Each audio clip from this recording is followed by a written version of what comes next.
The importance of practice cannot be understated.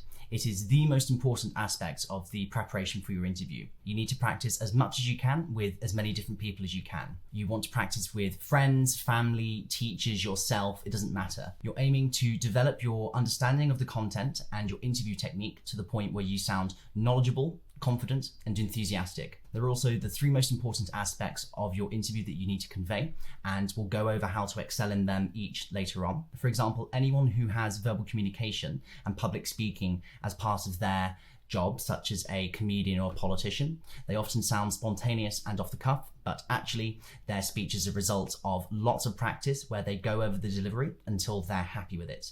You need to do the same with your interview preparation. You'll find after reading through lots of example questions that there are hundreds of questions that can come up. You aren't trying to learn your answers off by heart to specific questions because that will sound quite robotic. What you want to do is build up a good body of personal knowledge on the topics that are frequently asked to the point where you're familiar with the interview techniques and you're happy with how your delivery is.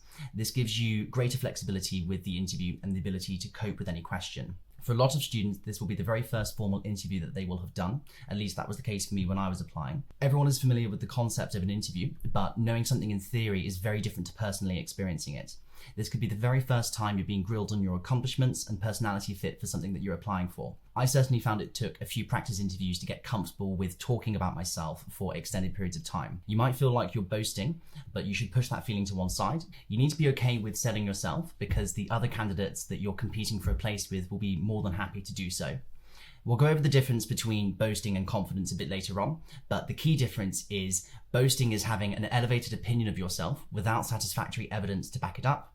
However, confidence is demonstrated when you provide relevant and appropriate evidence to back up the claims that you have shown certain skills and attributes, and in the context of an interview, that's more than fair enough. Also, it's just a good life skill to get used to selling yourself to others.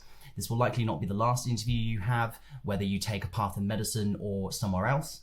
There's almost certainly going to be future interviews for jobs or specialty training posts where you have to be comfortable explaining why you're the best fit for the position that you're applying for. Again, this is why practice is so important.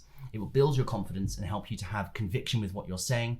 You aren't going to feel as awkward talking about yourself if you've done it in front of lots of different people in practice interviews. You'll notice an improvement in your demeanor.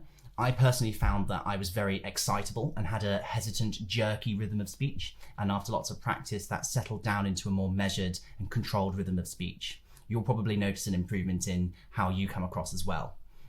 The reason this video is first is that it is the most important part of the course. If there's one thing you take away from the entire course, it is this, that practice is absolutely key.